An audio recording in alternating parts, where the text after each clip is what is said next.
Hello, good evening everyone. कैसे हैं आप लोग? उम्मीद करते हैं सब अच्छे होंगे, बढ़िया होंगे। आज हम आ गए हैं थर्मोडायनामिक्स के लेक्चर नंबर 9 में, right? 9 it's a final lecture of this chapter. तो बेसिकली लास्ट क्लास तक जो हमने पढ़ा था, लास्ट लेक्चर में, वो था सेकेंड लॉ ऑफ थर्मोडायनामिक्स का हमने एक्सप्लेनेशन किया था कि सेकेंड लॉ ऑफ थर्मोडायनामिक्स क्या होता है, फर्स्ट लॉ ऑफ थर्मोडायनामिक्स क्या होता है, उसके सारे प्रोसेस पढ़े थे, सारे सिस्टम्स पढ़े थे, जितने भी वर्क डन होते हैं, हमने सब सारे टॉपिक्स को लगभग कवर किया था। सब पे हमने क्वेश्चंस भी करा था। जो आज का टॉपिक है हमारा, वो टॉपिक है सेकेंड लॉ ऑफ थर्मोडायनामिक्स, जो हमने पढ़ा था लास्ट क्लास में कि second law of thermodynamics. Second law of thermodynamics लाना क्यों पड़ा गाइस? क्यों लाना पड़ा second law of thermodynamics? First law of thermodynamics ऐसा क्या नहीं कर रहा था जो सेकेंड लॉ ऑफ थर्मोडायनामिक्स लाना पड़ा? तो बेसिकली हमने पढ़ा था कि कुछ लिमिटेशंस होते हैं फर्स्ट लॉ ऑफ थर्मोडायनामिक्स के। कि फर्स्ट लॉ ऑफ थर्मोडायनामिक्स ये कहता है कि मतलब हम हीट को वर्क में कन्वर्ट कर सकते हैं, मैकेनिकल वर्क में कन्वर्ट कर सकते हैं, पर किस कंडीशन पे करेंगे, कौन सा टेम्परेचर, प्रेशर और ये सब, ऐसा कोई कौन से अंडर द कंडीशन में हम बात करेंगे, उन्होंने ये नहीं बताया था। ये था ना first law of thermodynamics. First law of thermodynamics कहा था कि हम हीट को ना तो हम क्रिएट कर सकते हैं, ना एनर्जी को ना हम डिस्ट्रॉय कर सकते हैं, सिर्फ एक फॉर्म से दूसरे फॉर्म में हम कन्वर्ट कर सकते हैं, आया ना? पर सवाल ये था कि भाई आप कह रहे हो तो ऐसा तो कोई कंडीशन बताओ, हीट जो रिलीज होगा, ये एब्जॉर्ब होगा, ये कौन से डायरेक्शन में जाएगा? हीट जो रिलीज होगा, एब्जॉर्ब होगा, कौन से डायरेक्शन में? हीट का डायरेक्शन किधर होगा? हीट का फ्लो होने का डायरेक्शन किधर होगा? ये बात फर्स्ट लॉ ऑफ थर्मोडायनामिक्स ने कहा था। क्या कहा कि वेदर अगर चेंज होगा, टेम्परेचर, प्रेशर, ये सब बदलेगा, तो फिर डिफरेंट प्रोसेस में क्या होगा? एक ऐसा स्पेसिफिक प्रोसेस बताओ। कहा कि हमारे पास कोई ऐसा प्रोसेस नहीं है। आई बात समझ में? इसी चीज को देखते हुए सेकेंड लॉ ऑफ थर्मोडायनामिक्स लाना पड़ा कि second law of thermodynamics explain करता है कि कौन से कंडीशंस पर हीट एनर्जी जो है मैकेनिकल वर्क में कन्वर्ट हो जाता है। That was the second law of thermodynamics. हमने कहा था सेकंड लॉ ऑफ थर्मोडायनामिक्स को पढ़ने के लिए अपने को दो को नियम पढ़ना पड़ेगा। क्या नियम पढ़ना पड़ेगा? दो को नियम। ऐसे बहुत सारे उनके सिग्निफिकेंस हैं, पर दो ऐसे नियम पढ़ने पड़ेंगे जो बहुत ही ज्यादा महत्वपूर्ण है, इंपोर्टेंट है। एक पढ़ा था हमने लास्ट क्लास में, दैट इज द नाम हमने लिखा था Kelvin Planck statement, and the third one was, second one was the, second one क्या था? Rudolf Clausius statement. ये पढ़े थे हमने। तो first was the Kelvin Planck statement, given the Kelvin Planck statement. First one the Kelvin Planck statement, Kelvin Planck statement क्या होता है? चलिए हम लिख लेते हैं पहले, फिर मैं आपको समझाता हूं। ओके,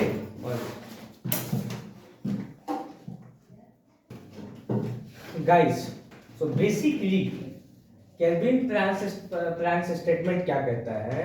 केल्विन प्लैंक स्टेटमेंट ये कहता है कि हीट इंजन बनाना जो है ना, बहुत ही मुश्किल है।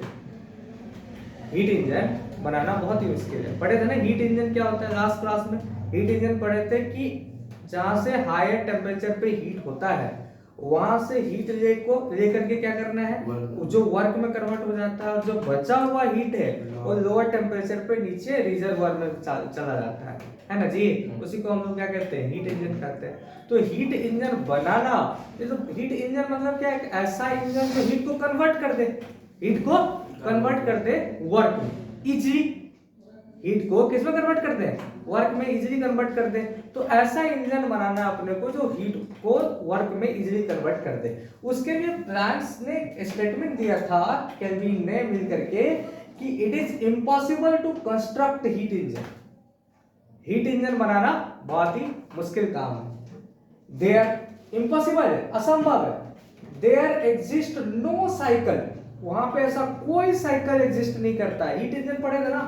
वहां पे हमने देखा था कि ये होता है हायर टेम्परेचर में QH था ना, ये था क्या थी? QL। और ये जो था इसमें से, ये जो ऐसे था, यहाँ से हीट आया और इसको वर्क में कन्वर्ट हो गया, नहीं हो गया क्या? तो वहां पे एक साइकिल बनाए थे हमने, है कि नहीं? साइकिल बनाया था हमने। तो वही कहता है कि देयर एग्जिस्ट नो साइकिल, ऐसा कोई साइकिल एग्जिस्ट नहीं करता that extract heat from a single source. ऐसा कोई साइकिल एग्जिस्ट नहीं करता जो सिंगल सोर्स से हीट को निकाल दिया जाए। सिंगल सोर्स से, एक सिंगल सोर्स से या तो हायर और या तो लोअर में हीट को निकाला जाए एट ए सिंगल टेम्परेचर, एक सिंगल टेम्परेचर पे, and completely convert into the work. ऐसा बिल्कुल ही संभव नहीं है कि ऐसा कोई साइकिल नहीं है जहां से एक सिंगल सोर्स से हीट को निकाला जाए, हीट को निकाला जाए एक सिंगल टेम्परेचर पे और उसको कंप्लीटली किस में कन्वर्ट कर दिया जाए, वर्क में कन्वर्ट कर दिया जाए। अगर आपको हीट को वर्क में कन्वर्ट करना है तो सिर्फ सिंगल सोर्स से नहीं होगा, उसके लिए और भी सोर्स चाहिए और भी टेम्परेचर चाहिए। ऐसा कहा ये किसने, केल्विन और प्लैंक्स भाई साहब ने, उनका कहना था। आसान भाषा में उन्होंने ये कहना चाहा कि दुनिया में कोई भी परफेक्ट हीट इंजन नहीं है। सिंपल वर्ड में क्या कहा उन्होंने, इसी बात को इन्होंने घुमा करके क्या कह दिया, मतलब सीधा सीधा पहले घुमा के बोला, फिर उसको स्टेट बाय एकदम पूरा क्लियर स्टेटमेंट में कहा कि आप जो कह रहे हो ना कि हीट इंजन है ये, तो हम आपको बता दें कि हीट इंजन ऐसा इंजन है जिसका एफिशिएंसी बहुत खराब है और ये 100% हीट को वर्क में कन्वर्ट नहीं करेगा कंप्लीटली, इसलिए कोई परफेक्ट हीट इंजन नाम का कोई चीज नहीं होता है। आई बात समझ में, ये था हमारा कहा कि in other words it is not possible to get the continuous supply of work.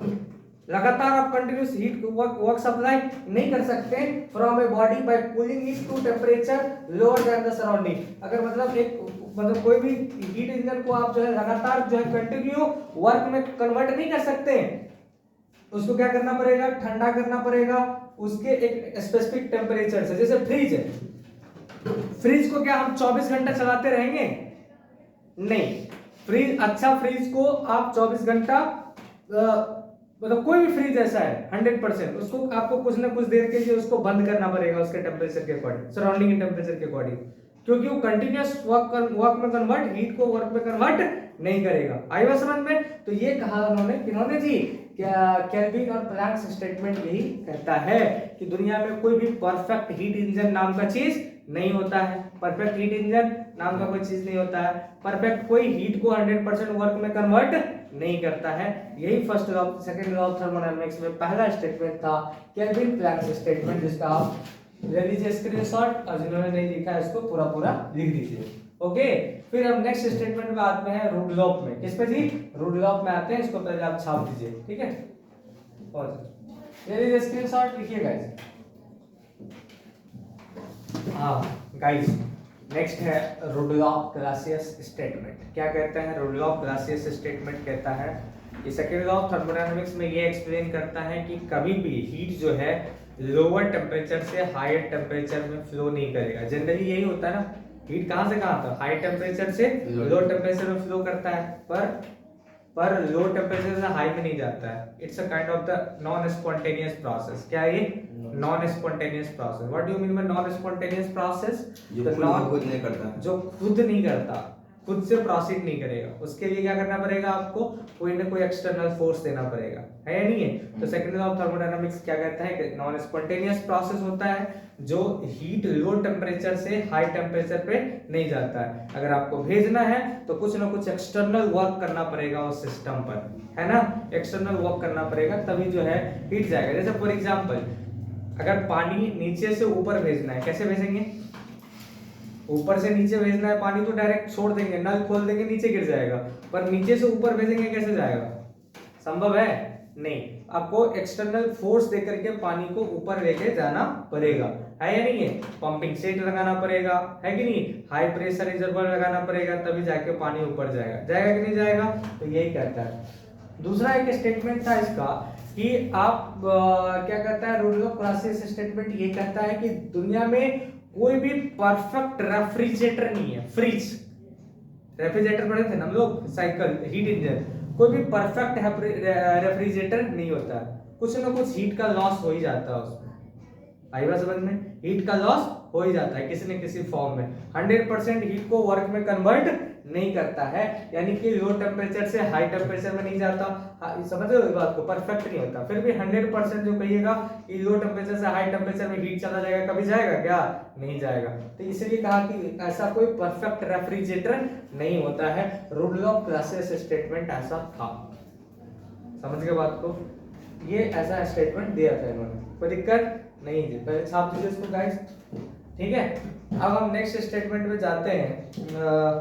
कुछ क्वेश्चंस जैसे पूछा जाता है, क्वेश्चंस पूछा जाता है कि now answer the following question, now answer the following question. क्या इस क्वेश्चन को हमें करना चाहिए? इधर इस पे लिखिए, हम क्वेश्चन करते हैं। पहले इसको छाप दीजिए और फिर हम करते हैं क्वेश्चन को, ओके।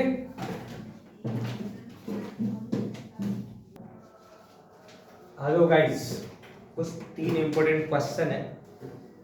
पहला क्वेश्चन है कि what forbid the complete conversion of work into heat. कौन सा ऐसा नियम है जो पूरा का पूरा वर्क को किस में कन्वर्ट करता है? हीट में कन्वर्ट करता है। क्या फर्स्ट लॉ ऑफ थर्मोडायनामिक्स है या सेकंड लॉ ऑफ थर्मोडायनामिक्स है? तो answer is the second law of thermodynamics.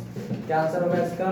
कौन सा लॉ है जो कंप्लीटली हीट को किस में कन्वर्ट, वर्क को किस में कन्वर्ट कर देता है? हीट को। First law of heat completely convert नहीं करता। अभी पढ़े ना पहला ऊपर में जो पढ़े थे हम लोग इंपॉर्टेंट पॉइंट पे, first second law of thermodynamics में पढ़े थे ना, the law specific the condition for the conversion of work into heat, पढ़े थे ना जी। ये एक्सप्लेन करता है कौन जी? Second law of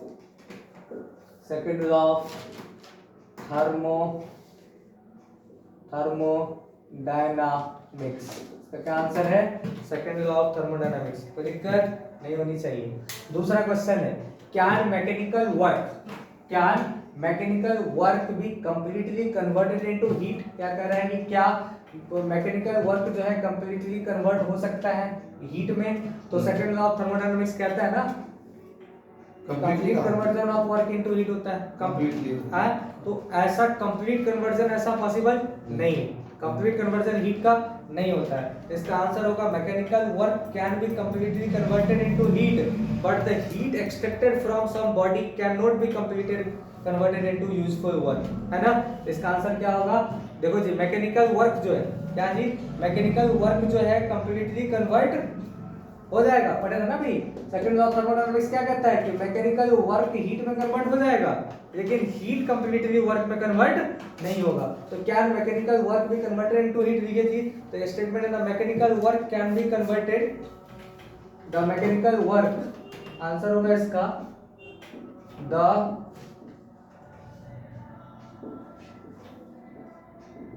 the mechanical work can be converted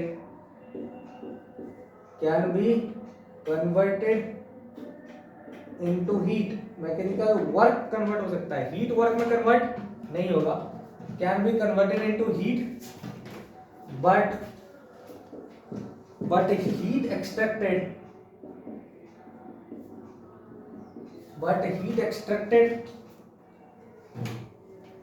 extracted from some body,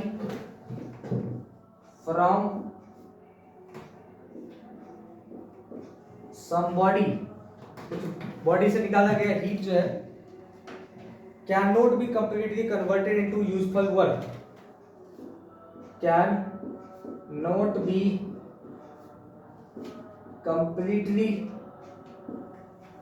converted into useful work. क्या कह रहे हैं कि जो मैकेनिकल वर्क है वो कंप्लीटली कन्वर्ट हो जाएगा हीट में। और क्या ये रिवर्सिबल होता है, मतलब कि वर्क को हीट को वर्क में कन्वर्ट करने का ऐसा संभव है?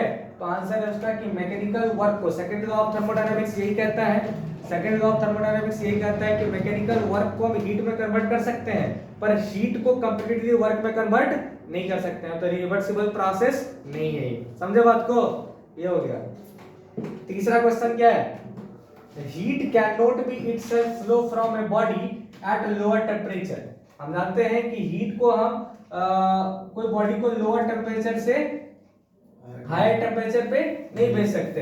Heat can not be itself flow from the body at the lower temperature to the body at higher temperature. खुद से हीट कभी ट्रांसफर होगा, लो टेम्परेचर से हाई टेम्परेचर पे नहीं होगा।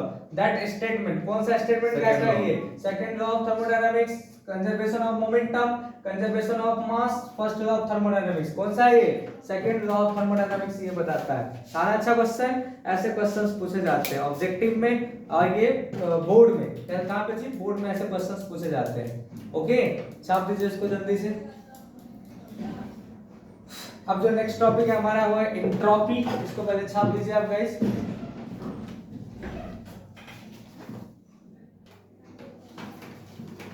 देखिए जी, एंट्रोपी क्या होता है? Entropy second law of thermodynamics को एक्सप्लेन करता है। एंट्रोपी क्या है जी? एक पैरामीटर है।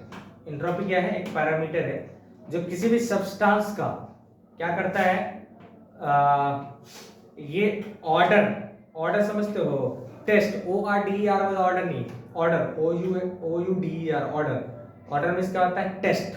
ऑर्डर मींस क्या होता है? टेस्ट, उसका खुशबू, महक, समझ लो?